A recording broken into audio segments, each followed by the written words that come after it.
Hai semuanya, Assalamualaikum warahmatullahi wabarakatuh. Balik lagi sama aku Ica Putri di channel Ica Putri Official. Direktur Eksekutif IPS Jakarta, Nyarwi Ahmad, memprediksi karir politik Ganjar Pranowo di PDI Perjuangan di ujung tanduk menyusul tidak diundangnya Gubernur Jateng itu dalam acara pengerahan pemilu 2024. Di video ini kita bakalan flashback tentang video Pasto yang lagi mewek dan juga Cawapres 01. Dan tanpa basa-basi lagi, yuk kita nonton videonya. Sudah kuliah S2, suruh pilih itu, rugi dong. Kampus Apa aja itu? kritis, masa kita nggak kritis, rugi dong. Kalau ada Prabowo Gibran, ngapain harus pilih Anies Muhaimin? Rugi dong. Kalau ada dong. keberlanjutan, ngapain pilih perubahan? Rugi Rugi dong. dong. Kalau ada yang kerjanya terbukti, ngapain pilih yang hanya sekedar janji? Rugi dong. Slepet. Des. Semoga diberikan keadilan atas praktek-praktek kekuasaan yang tidak benar ini. Apa sih? Terima kasih. Akan tidak tahu siapa yang menyebarkan foto-foto dan mengambil langkah hukum. Terima kasih. Aduh nangis. Kami semua menangis. Para kiai menangis. Ibu Megawati menangis. Kami tidak menyangka ada orang yang menggunakan cara-cara seperti ini karena kami mengenal Pak Aswarana sejak lama. Kalau dia bisa mengkhianati Ibu Megawati Soekarno Putri dengan segala perjuangan yang menjadi Gak bisa bu. Pak Jokowi tidak pernah mengkhianati PDIP. Tuh. Dan Ibu Mega tidak menjadikan Pak Jokowi menjadi presiden. Pak Jokowi menjadi presiden itu karena rakyat yang memilih. Tuh. Selama 10 tahun ini nama PDIP harum itu karena ada Pak Jokowi. Iya kan? Ya iyalah, harusnya ibu tahu itu. Dulu Ibu Mega calon wakil presidennya Pak Prabowo lawan Demokrat, kalah Ibu Mega. Tuh, ya kan? Sampai 2 kali putaran Pak Jokowi membuat harum nama PDIP itu karena ada Pak Jokowi. Tuh. Betul. Ya kan, Bu? Jadi jangan asal berbicara. Rakyat sudah tidak buta internet. Ya kan? Prabowo Gibran 1 kali putaran. NKRI harga mati. Mahkamah Konstitusi itu kewenangannya terbatas dan dia hanya mengadili soal sengketa hasil. Di luar itu nggak ada, Bang. Sementara 1 dan 3 yang diusulkan itu adalah soal dugaan kecurangan, intimidasi, mobilisasi, terus abuse of power, konflik of interest dan seterusnya. Kewenangan-kewenangan dan dugaan-dugaan itu mestinya ada di Bawaslu. Kemarin sepanjang pencoblosan berlangsung, MK itu hanya ingin menyajikan data dan fakta. Apa yang dianggap merugikan 1 dan 3 secara angka-angka itu, daerah mana, TPS mana, dapil mana yang dianggap merugikan, dan itu bisa dipersoalkan. Baru kemudian bicara dengan apa yang disampaikan oleh Bung Nyarwi. Kalau pada tahap MK memang secara administratif sudah bisa menerima gugatan 1 dan 3 itu sesuai dengan prosedur yang ada, baru bicara materinya. Baru bicara materinya. Apa yang dimaksud dengan indikasi kecurangan itu? Apa faktanya? Apa buktinya? Apa novumnya yang bisa dipertanggungjawabkan tentu saja sebagai bentuk tuduhan bahwa sudah terjadi ada pelanggaran-pelanggaran pemilu dan merugikan 1 dan 3. Kan itu yang sebenarnya perdebatannya, Bang. Makanya saya di awal disclaimer, saya khawatir MK nolak. Nanti yang kemudian dibangun itu seakan-akan MK itu, wah ini memang sejak awal dikondisikan. Padahal secara administratif sudah nggak memenuhi prosedur.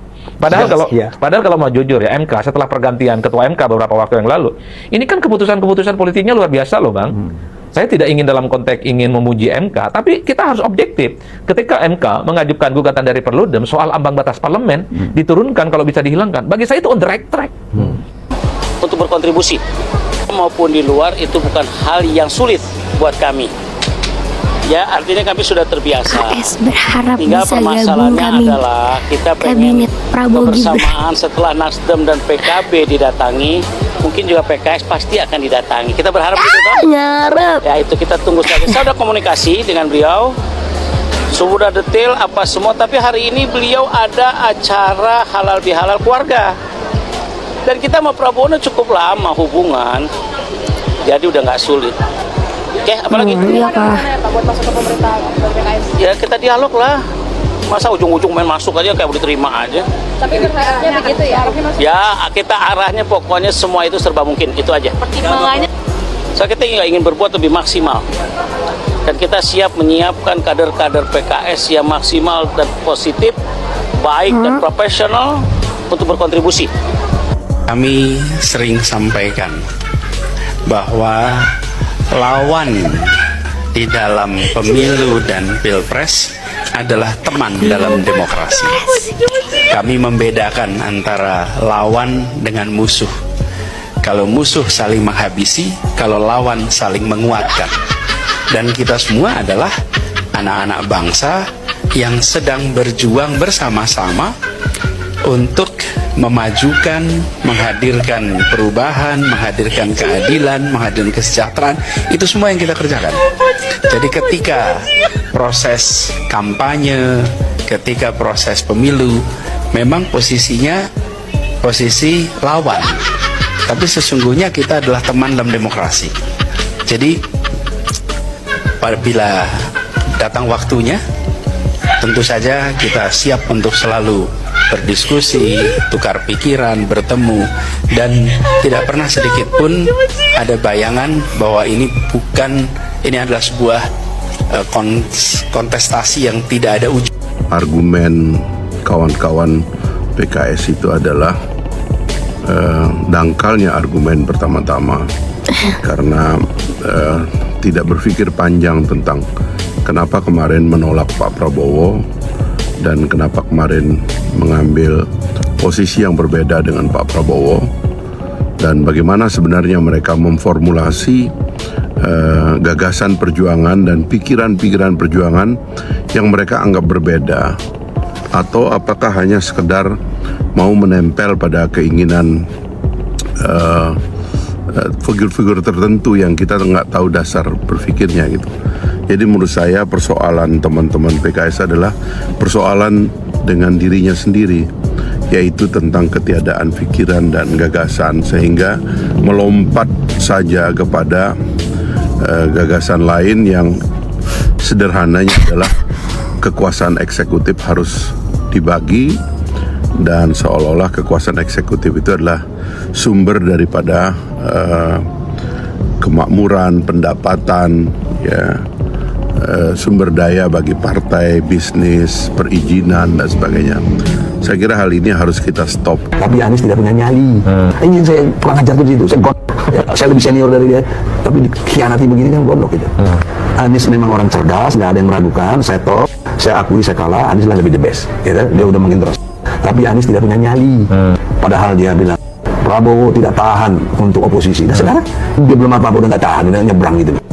Nah, bahkan saya lihat di flyer-flyer yang ada, dia akan jadi menteri luar negeri. Masya Allah. Ya, Muhaimin menteri pengurusan pondok pesantren. Nggak tahu benar tapi itu beredar. Ya. PKB akan menggelar karpet merah 02. Dan PKB siap bekerja sama. Udah. Bagaimana coba mengucapkan salam selamat kepada pencurang? Kan berarti menyetujui pencurangan. Harusnya sejak awal terima aja ya. Terima aja, nggak usah capek-capek. Jangan bohong-bohongin kita gitu. Sosok berjuang. Ini saya kurang ajar begitu. Saya gondok. Saya punya hak marah sama Anies. Karena saya dukung dia baik-baik. Jokowi adalah kader. Jawabannya sederhana aja. Yang salah itu yang kadernya atau yang mengkader. Kan gampang sekali jawabnya. Oh berarti salah dalam proses pengkaderannya. Artinya jangan salahkan Jokowinya dong. Yang ngaderin yang salah. Tapi berarti PDIP sebagai lokomotif pengkaderan yang salah. Gitu loh. Ada apa di PDIP? Apa yang lain? Ya nggak tahu yang lain. Pokoknya dalam hal ini Jokowi, apalagi tadi disampaikan Seno ya, ada hal yang ideologis yang dilanggar. Berarti problemnya di mana? Partai dong. Mas Noel, tadi ada permisalan dari Mas Seno terkait rumah yang dibakar dan lain-lain. Ya. Nah kan tadi makanya saya sampaikan, kalau seandainya rumah itu dibakar, berarti ada problem. Kenapa rumah itu terbakar gitu loh. Jangan salahkan yang membakar. Jangan-jangan ada penyulutnya sampai orang itu ingin membakar. Masa ada rumah dibakar, jangan nyalain yang bakar. Gini, kan ada satu peristiwa harus dipahamin. Ada satu peristiwa yang pernah dijanjikan oleh Bu Mega. Mungkin salah satunya yang diinginkan Pak Jokowi, Bu, kalau Ibu tidak mampu membayar utang sejarah itu, biar saya yang membayar. Terkait apa? Batu tulis. Dulu Bu Mega pernah menyampaikan ketika nanti itu 2000 berapa itu saya akan menyalonkan Pak Prabowo sebagai presiden. Nah, dia jawablah agar apa? Bangsa ini tidak dibebani oleh beban-beban utang sejarah. Itu mungkin niat. Itu ada beneran itu perbincangannya. Memang ada. Gue bisa buktiin tuh. Oh ya, siapa? Gue perjanjian batu tulis itu kalau salah di poin 8. Itu yang ngomong tadi, Bu, biar saya yang Bang nyelesaikan utang Noel, Ibu. tadi dikatakan oleh Mas Seno sebenarnya nggak ada masalah. Bu Mega membuka ruang komunikasi dengan semua pihak kecuali pihak yang mementingkan keluarga. Karena gini, sudah dibatasi berkali-kali, artinya udah ada konfrontatif yang diciptakan. Kami PDIP tidak masalah dengan Pak Prabowo, kami PDIP tidak masalah dengan Gerindra. Masalah kami dengan Jokowi. Itu terkonfirmasi ya, yang bicara itu menyampaikan tuh kader PDIP. Artinya siapa yang membatasi ini? Lo bukan untuk Jokowi dong. Makanya Seno itu harus juga benar-benar melihat itu secara objektif, bahwa yang membatasi dan menghalang-halangi pertemuan ini bukan dari pihak Pak Jokowi, tapi pihak dari PDIP. Dan terkonfirmasi ya, sekali lagi saya sampaikan, itu yang menyampaikan itu adalah kader PDIP. Caleg, bukan caleg, anggota DPR RI dari Kaltara. Namanya Deddy Sitorus. Teman akrab saya tuh. Oke teman-teman ya, mungkin sampai situ dulu videonya. Terima kasih udah nonton sampai akhir. Aku pamit undur diri. Assalamualaikum warahmatullahi wabarakatuh. Dadah.